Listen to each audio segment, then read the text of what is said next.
붙들지 않으면 넘어질 수밖에 없습니다 라는 제목으로 하나님 말씀 함께 나누도록 하겠습니다. 사랑하는 여러분, 사탄의 계략이 있습니다. 사탄도 우리의 삶 가운데 막무가내로 덤벼들지 아니하고 계략을 가지고 우리의 삶 가운데 접근을 합니다. 이 사탄의 계략은 우리가 영적으로 깨어있지 아니하면 쉽게 알아채지 못할 정도로 치밀한 경우가 참으로 많습니다. 보통의 계략은 이런 것 같습니다. 처음에 사탄의 계략은 우리의 인생이 잘 풀리고 좋은 것을 주는 듯 합니다. 그리고 우리의 삶을 잘 보호해주고 채워주는 풍성한 것으로 인도하는 것처럼 보입니다. 그러나 이 사탄의 계략의 마지막을 우리는 항상 생각을 해야 되는데, 이 마지막에는 항상 우리가 그 사탄의 계략 속에서 어찌할 수 없는, 사탄이 가장 난감하고 어려운 일을 우리에게 부탁한다라고 하는 거죠. 거절할 수 없는 그 끝으로 우리를 인도합니다. 오늘 다윗의 상황이 그러합니다. 우리 1절에서 2절 말씀을 같이 한번 읽어보도록 할게요. 1절에서 2절 말씀 함께 읽어보겠습니다. 시작. 그 무렵 블레셋 사람들은 이스라엘과 싸우기 위해 군대를 소집했습니다. 그러자 아기스가 다윗에게 말했습니다. 너와 내 군사들도 나와 함께 나가 싸워야 한다. 다윗이 말했습니다. 알겠습니다. 그러면 당신의 종이 할 일을 알려주십시오. 아기스가 대답했습니다. 좋다. 내가 너를 영원히 내 호위대장 가운데 하나로 삼겠다. 물론 다윗이 의도적으로 자신이 선택해서 그 길을 갔지만, 영적인 상징으로 봤을 때 블레셋의 아기스 왕은 우리의 삶에서 살펴볼 때 사단의 모습으로 한번 생각해 볼 수가 있습니다. 잘해주는 것 같습니다. 보호해주는 것 같아요. 다윗을 잘 맞아들여줬고 거할 처소를 마련해주고 보호해주는 것처럼 보였지만, 끝내 가장 중요한 순간에 거절할 수 없는 아주 위험한 제안을 하게 되죠. 그것은 블레셋과 이스라엘이 전쟁을 벌이게 되는 것입니다. 그래서 아기스 왕이 이렇게 얘기하죠. 너와 내 군사들도 이제 나와 함께 나가 싸워야 하지 않겠느냐. 다윗의 입장에서 꼼짝없이 덫에 걸린 것과 같습니다. 이것을 거절할 수도 없고, 또 응하자니 자신의 민족과 싸워야 되는 정말 어려운 상황에 처하게 된 것입니다. 다윗은 원래 어떤 인생을 살기로 하나님께서 계획하신 인생입니까? 이스라엘의 왕이 되려는 인생으로 하나님께서 인도하고 있는 과정 가운데 있습니다. 그런데 이스라엘의 왕이 될 사람이 이스라엘의 사람들과 싸운다면 그가 왕이 될 인생으로 온전히 나아갈 수가 있겠습니까? 만약 이거 전쟁이 벌어져서 다윗이 그 전쟁의 한가운데 서 있게 된다면 이 전쟁이 끝나고 나서 이제 다윗은 끝나는 겁니다. 왕으로 세워지는 기회가 온다 할지라도 사람들이 생각하겠죠.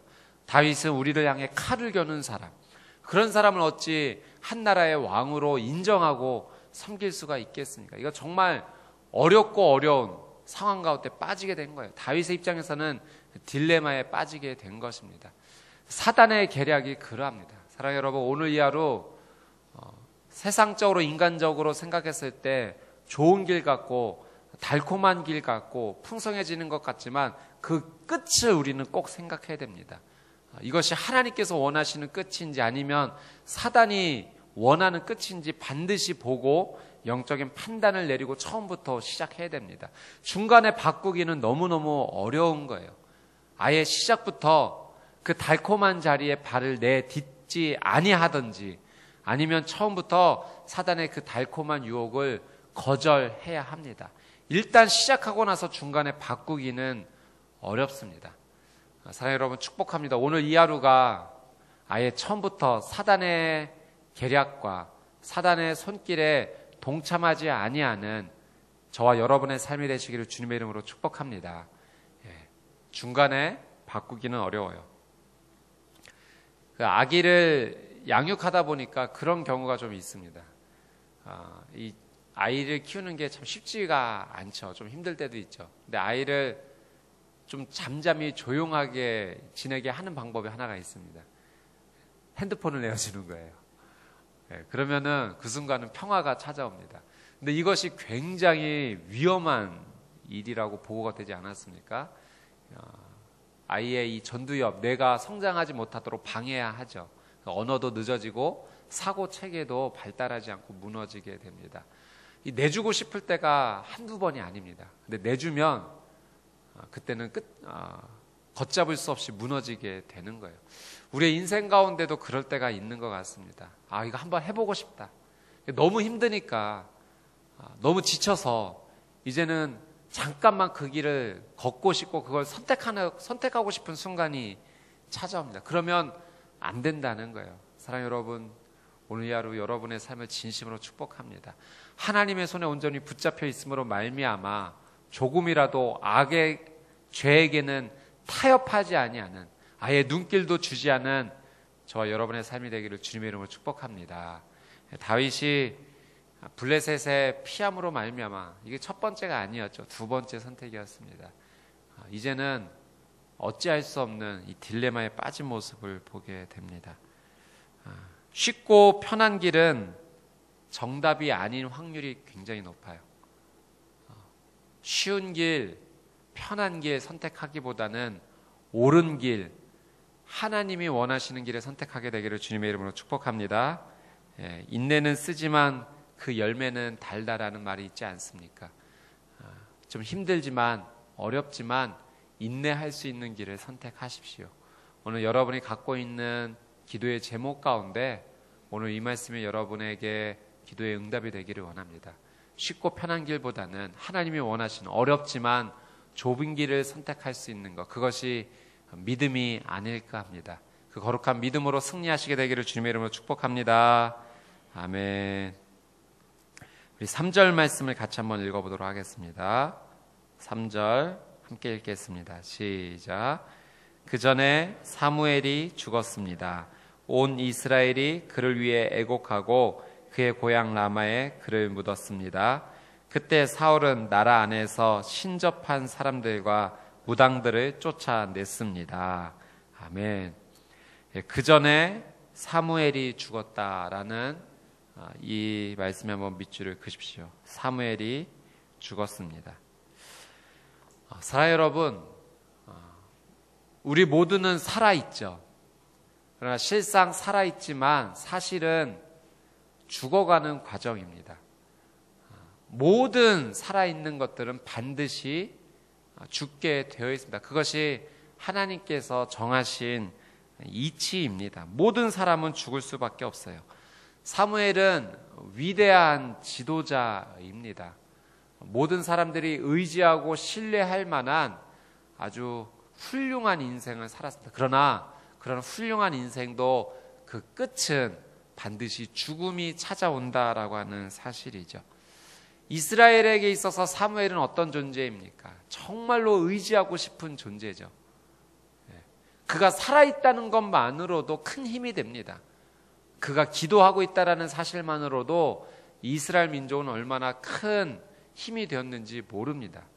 그런데 그렇게 힘이 되고 신뢰할 만한 사무엘도 인간일 뿐입니다. 사람입니다. 반드시 그의 삶 가운데 죽음이 찾아옵니다. 사무엘도 죽었다라는 이 말씀이 우리에게 시사하는 바가 굉장히 큽니다. 하나님이 주시는 영적인 교훈이 있어요. 그것은 우리가 신뢰해야 될 대상은 결국 사람은 아니라는 거예요. 오직 우리가 붙잡아야 될 신뢰 대상은 오직 한 분입니다. 누구입니까? 하나님이세요. 예수 그리스도, 성령님 한 분밖에는 없습니다. 오늘 우리가 이 하루 가운데 소망을 품는다면, 한 가지 꿈과 희망을 품는다면 그것은 하나님이 되어야 됩니다. 오늘 우리가 기도할 수 있는 이유, 오늘 우리가 소망을 품을 수 있는 이유는 하나님이에요. 만약 여러분의 삶 가운데 힘이 되고 의지가 되는 사람이 있다면 그것은 하나님께서 보내주신 귀한 선물일 겁니다. 그러나 영원히 그를 의지해야 될 대상은 아니라는 거예요.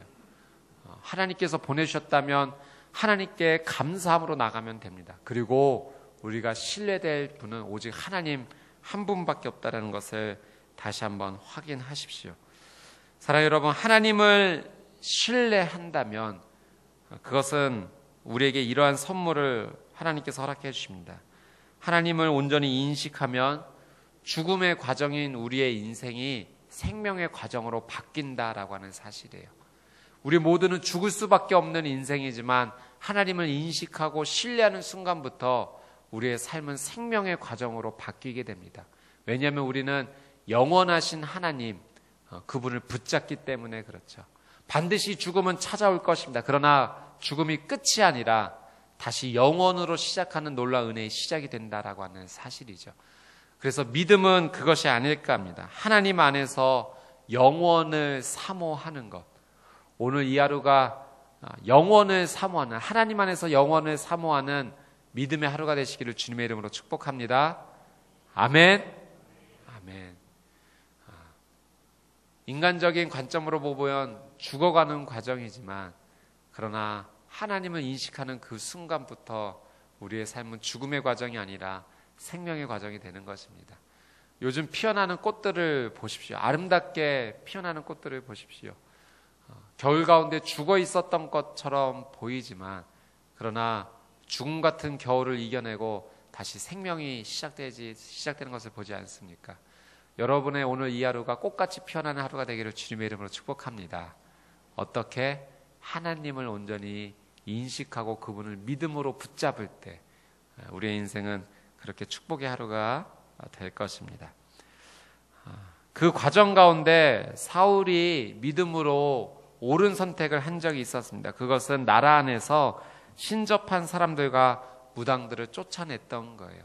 그런데 오늘 말씀의 결론은 안타깝게도 그의 신앙의 첫 행동과 마지막 끝이 달랐다라는 것을 이야기하고 있죠. 여러분, 시작도 중요하지만 끝도 중요한 겁니다. 오늘 여러분의 오늘 이 하루의 시작은 정말 훌륭합니다. 그것은 무엇이었습니까? 하나님의 전을 찾아 말씀을 붙잡고 기도하는 것으로 시작을 했습니다.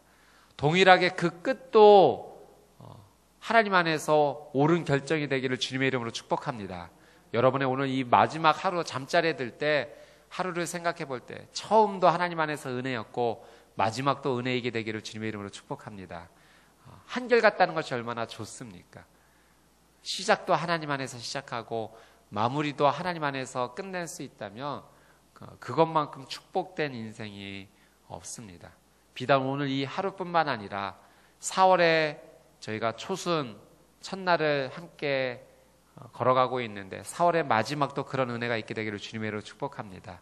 이 한 달뿐만 아니라 2014년 올 한 해도 그리고 여러분의 인생 가운데도 초지일관 시작이 좋았던 것처럼 끝도 하나님 안에서 아름답게 마무리되는 귀한 축복이 여러분과 여러분의 가정과 자녀와 삶의 터전 위에 충만하게 임하게 되기를 다시 한번 주님의 이름으로 축복합니다. 아멘. 4절 말씀해 보니까 드디어 블레셋이 수넴이라는 지역에서 진을 쳤습니다. 여러분, 진을 쳤다라고 하는 것은 이제 공격할 준비가 다 끝났다는 거예요. 위험이 찾아온 거죠. 이스라엘도 길보아에 진을 쳐서 대비하게 됩니다. 5절 말씀을 같이 한번 읽어보도록 하겠습니다. 5절 말씀 함께 읽겠습니다. 시작. 블레셋 군대를 본 사울은 두려워 떨었습니다. 자, 한번 이 5절 말씀의 전체 밑줄 한번 그어주시고요. 블레셋 군대를 보았죠. 사울은 어떠한 상황 가운데 처해 있습니까? 두려워 떨었다. 두려워 떨었다에 밑줄을 2개나 그으십시오. 사울의 삶 가운데 두려움이 찾아왔어요. 언제나 우리의 신앙을 실패하게 하는 것은 두려움입니다. 여러분, 사울이 처음에 시작은 좋았지만 마무리가 좋지 않았던 것은 언제나 그의 인생 가운데 이 두려움을 이겨내지 못했기 때문에 그래요. 우리는 어떨까요? 우리도 마찬가지입니다. 우리의 인생 가운데 이 두려움의 문제를 해결하지 않는 이상 처음 시작했던 그 믿음을 온전하게 유지하지 못합니다. 오늘 이 말씀을 붙잡으면서 이 말씀의 사울의 모습을 보면서 우리도 하나님 앞에 겸손히 나아가야 되겠습니다. 하나님, 내게 있는 이 두려움의 문제가 해결되게 해 주십시오. 이 두려움의 문제가 해결되지 아니하고서는 하나님 믿음대로 온전히 살 수 없음을 나는 고백합니다. 내가 온전히 붙잡아야 될 분, 신뢰될 분은 하나님 한 분밖에 없습니다. 내 안에 가득한 이 두려움을 주님 몰아내 주십시오. 기도해야 될 것입니다. 말씀을 묵상하며 살펴볼 때 이러한 경우에 우리의 삶 가운데 두려움이 찾아오는 것 같습니다. 첫 번째는 비교할 때 두려움이 찾아옵니다. 여러분, 그런 경험을 우리가 자주 하지 않습니까? 내 인생이 누군가와 비교될 때 우리의 인생 가운데 두려움이 찾아와요. 아, 저 사람은 나보다 이렇게 좋은 인생을 살아가네. 물론 비교가 될 때가 있습니다. 그러나 그 비교를 내 삶 가운데 좌절의 이유로 선택할 때, 수치의 이유로 선택할 때, 나를 비하하는 이유로 선택할 때, 그때 두려움이 찾아오는 거예요. 비교는 할 수 있지만 그것을 좌절의 이유가 되게 하지는 마십시오. 수치의 이유가 되게는 하지 마십시오. 나를 비하하는 이유가 되게는 하지 마십시오. 사울이 그랬어요. 다윗을 보았을 때 비교가 된 거예요. 사람들이 자신을 천천히라고 부르고 다윗은 만만이라고 부르는 순간 그 비교가 자신에게는 수치의 이유가 됐고 비하의 이유가 되었고 좌절의 이유가 되었던 거예요. 그것이 사울의 인생 가운데 두려움이 찾아오게 만드는 공간으로 만들어 버렸습니다. 다른 사람의 가정은 이러하네. 저 사람의 인생은 이러하네. 물론 비교가 찾아올 수는 있는 순간이 있겠지만 그것이 우리의 삶 가운데 두려움의 시작이 되게 하지는 마십시오. 혹시 오늘 여러분의 삶 가운데 그런 삶이 여전히 남아있다면 성령님의 그 귀한 은혜로 말미암아 예수 그리스도의 보혈로 말미암아 그 모든 두려움의 이유가 사라지게 되기를 주님의 이름으로 축복합니다. 두 번째, 육적인 한계를 느낄 때 두려움이 찾아오는 것 같습니다. 삶을 살다가 보면 육적인 한계를 느낄 때가 있죠.